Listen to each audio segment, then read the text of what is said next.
Hello and welcome back to Concert Critiques in Cars with Emily. So this concert was pretty epic. I can't tell if you can see that I'm very hot and sweaty. This concert was at Pier 6 Pavilion in Baltimore, and it was Yellowcard. Yes, you heard that correctly, everyone. I did say Yellowcard. And it was just wonderful, and I can't wait to get into it. So this concert actually had 4 bands playing, which is, again, pretty epic. It started early enough, so that was nice. So let's just dive right in. So the first band was The Wildlife. I'd never heard of them before, but boy, they started with a super emo starting song. Heavy on the acoustic guitar to start with, gang vocals. I mean, it doesn't really get much more emo than that. They actually had on the screen that they were the oh man, I should have written it down, sorry. They basically compared themselves to Mumford & Sons, but you know, the oh my gosh, emo version. Guys, I am just really driving well right now. Yeah, so the first song was good. I really liked the bridge. The second song, like, vocally rough start, but then the rest of the song had a very similar vibe from the previous song, so I liked that. I thought that was really good. After that song, they introduced themselves, and then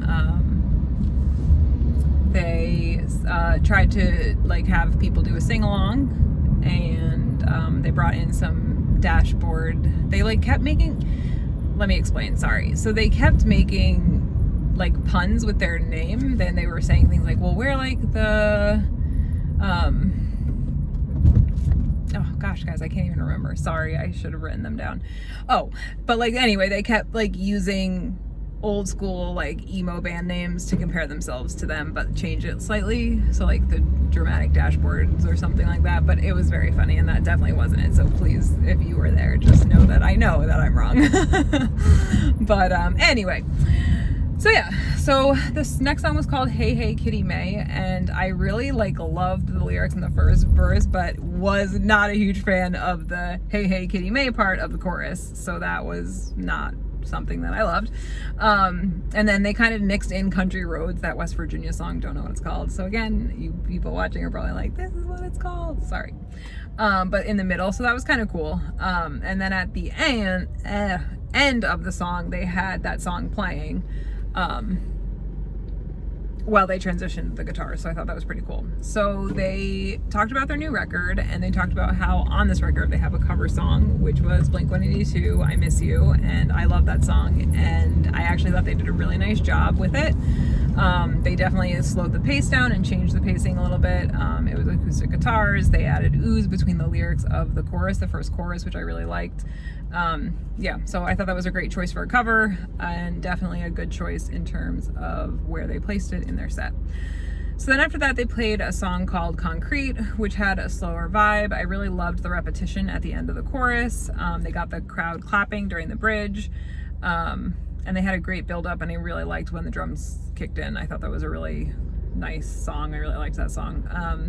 The next song after that had a super emo start. I liked the lyrics in the first verse, had a very heavy feel towards the end, and then like the music dropped before the last few repetitions of the chorus, so I really liked that part as well. And then after that, they had another song which I really liked the instrumentals at the beginning. I thought it was really awesome. The vocals for the chorus were okay. He also did this thing, before the song started, he told us we were going to do the emo slide, like the cha-cha slide. So he literally would move to the right and then go to the left, back to the mic, and then he go and take it back now, y'all. So that was pretty funny. I liked that he kind of incorporated that. And then he did this really cool thing with the percussion. So he had like a loop machine, and so he started playing the percussion and then looped it. And then he played another part of the percussion and then looped it. And then he played like the bongos and looped it. So that was really, really cool. I really liked that. I thought that was a neat kind of way to end the set. So yeah, so I really liked the band overall. Had never heard of them before, but thought that they did a really great job. Then after that was Story of the Year. Again, I've seen them fairly recently, and I was so excited to see them again. So good first song. It has that like slowish start to it with a great build up, very rock feel by the end of the song. So I thought they did a really nice job choosing that first song. Definitely recognized it as well. Of course, I of it, but it was one of their songs that I knew, so I was like, all right, this is a good start. The second song started with like that screamy singing, and I also recognized that song as well, so again, really great start for me. Was a little bit nervous they were going to play all their good hits in the beginning. I was like, oh, 2 songs that I recognize, that could look bad for me, but it did not, guys. Spoiler, it did not. The third song had a heavier start. I thought it was a really good follow-up. All We Need Is a Reason, maybe, is the title. I really liked the drop in loudness for the bridge, and then they like build it back up pretty quickly, so I thought that was really good. Then the guitarist, I think it was the guitarist, kind of like they started interacting with the people in the crowd, but not just people in the crowd. They started interacting with the people not in the crowd, like across. So we were again on like a Pier 6 pavilion, and so the pier is like surrounded by water, guys. I know this is mind blowing, but so there are like little bridges that you have to walk along to get to the like streets that are not part of the pier. And so he was like yelling to the people on those streets. He was like, hey, people across the bridge, like if you swim over, I have a Quiznos coupon for you. So that was just kind of fun and, you know, hopefully unique. Don't know how many other venues will be on a pier like that, but so that was kind of fun. So then they played Anthem of Our Dying Day, and again, it was super pumped, but I was like, oh, is this too early? Is this too early?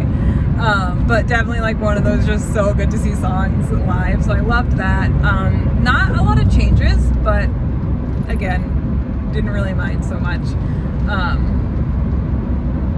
So yeah, could have put it at the end, would have loved it more, but it was great to hear. So the next song had a really like heavy quick start. I really liked the feel of the verses. I want to say maybe it was Wasted Me Away. I'm not really sure if that's what it's called.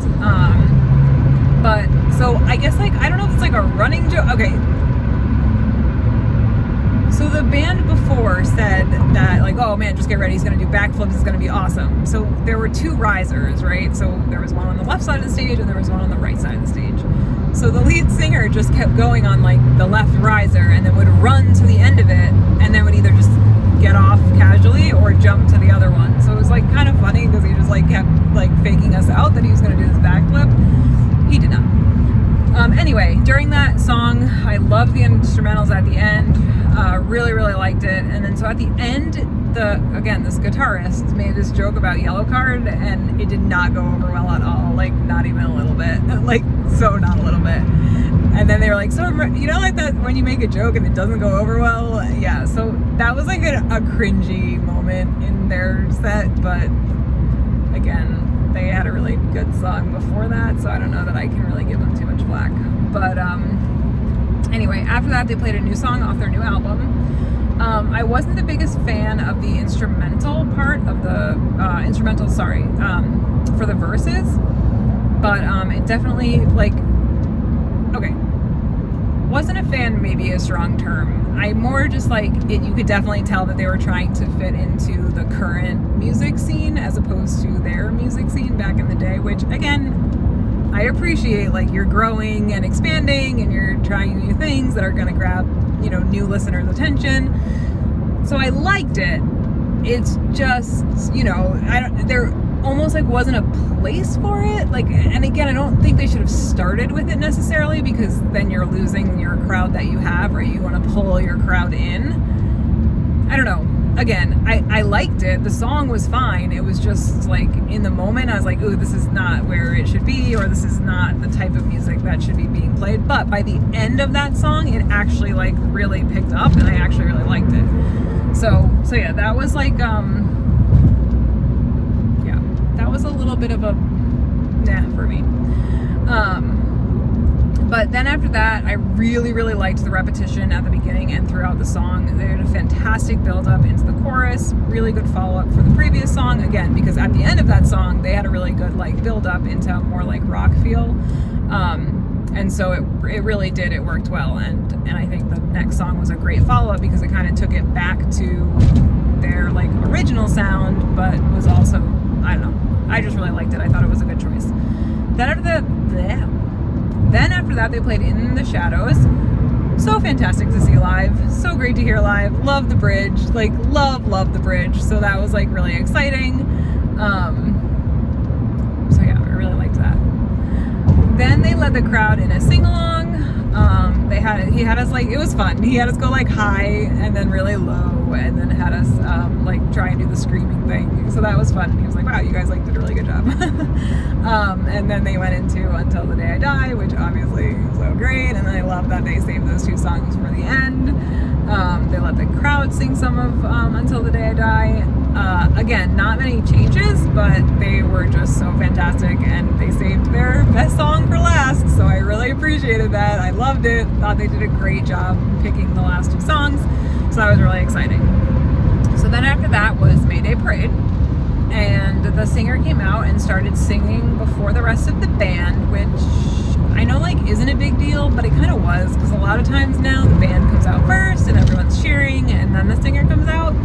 So I kind of loved that the singer came out first and started doing his thing, and then the whole rest of the band came out. That was kind of nice. Now, again, that could just be because of the nature of the song that they wanted to sing first, and maybe that's just what it was, and it had nothing to do with any of the things that I was just talking about. But if it did, that's awesome, and if not, that's fine too. It worked well. I really liked the change of pace. I thought that was kind of cool. Anyway, so the lead singer came out and just started singing. Derek is his name, by the way. If you're curious, I learned that in Yellowcard set, which we'll talk about later. Ooh, spoiler. So the band came out, loved the violin, thought it was really great. Fantastic instrumentals coming in. Loved the first song, and I love that the singer came out first. The second song had a slower feel to it. I liked the lyrics in the second verse particularly, and in the chorus.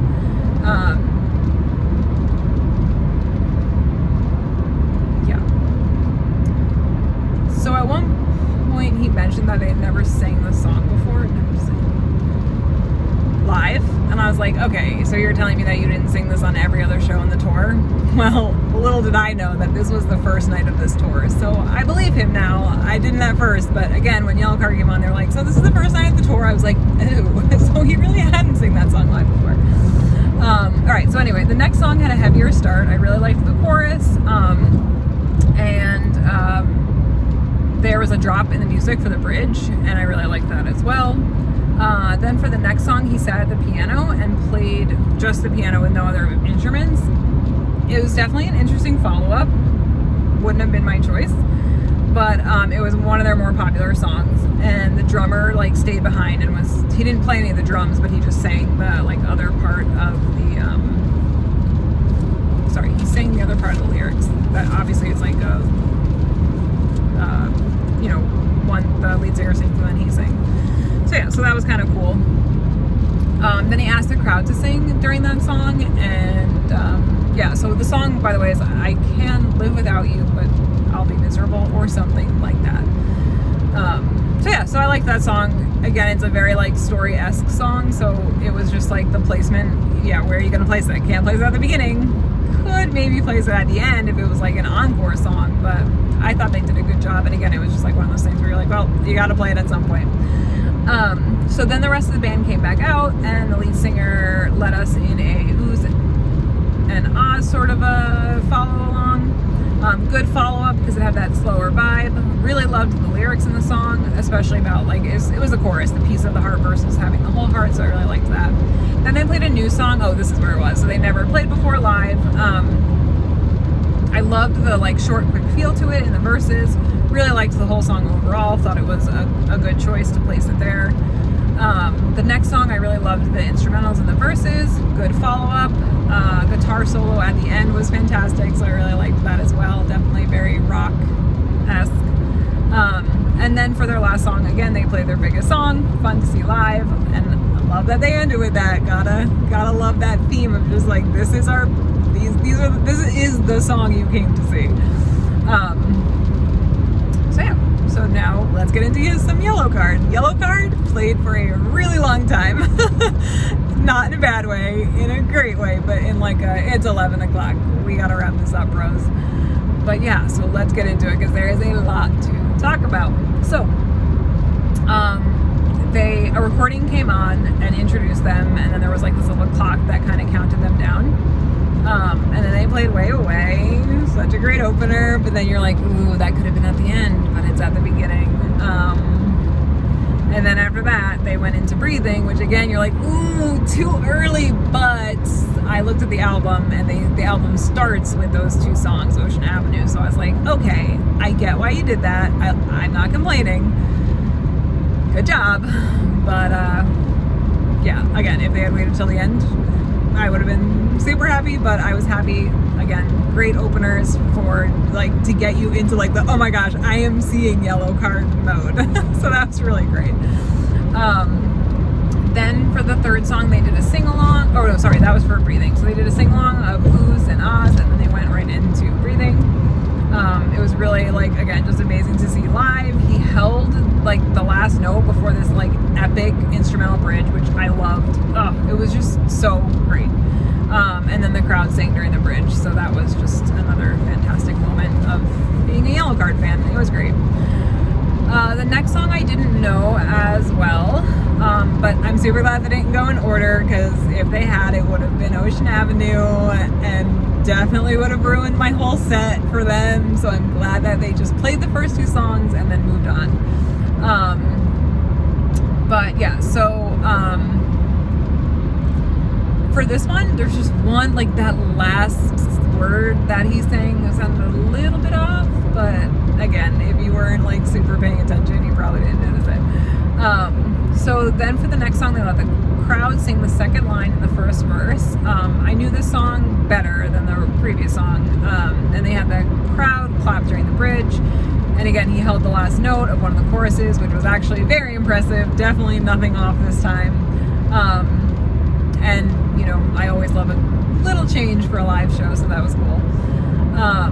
And then the next song, whew, that violin, man. So the song was Believe, and if you know that song, you know that violin that I'm talking about, so that was really fantastic.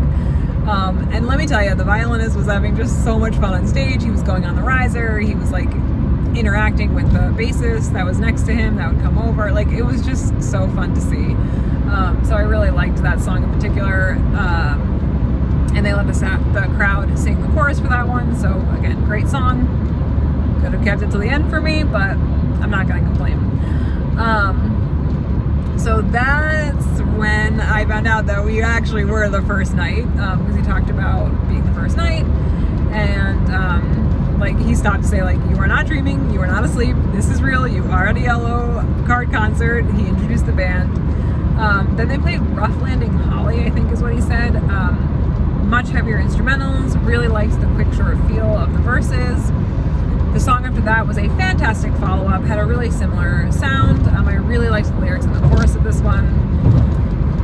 So then following that one, there was a slower start, but like after the first few lines, the energy just went way up, and I really, really liked that. So again, like 3 really good songs right in a row.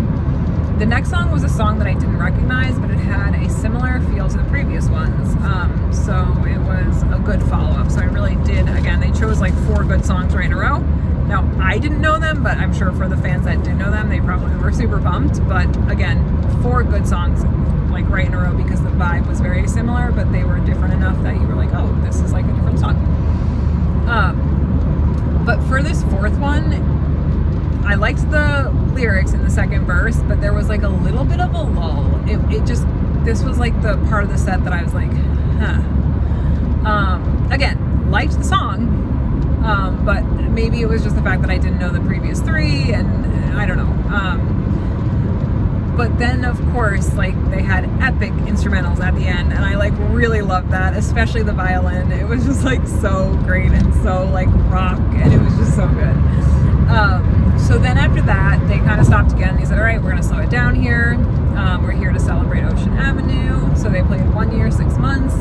They had dual acoustic guitars. Loved the lyrics in the chorus. It was just fun to see that song live.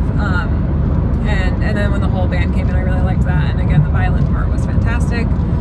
So then they invited Derek, the singer of Mayday Parade, that's how I knew his name, guys, to come out for the next song, but he didn't come out right away. So they started singing, and then he came out and did the second verse, like helped with the second verse, and then continued throughout the rest of the song. So yeah, so that was really great. And then like loved the last few lines, like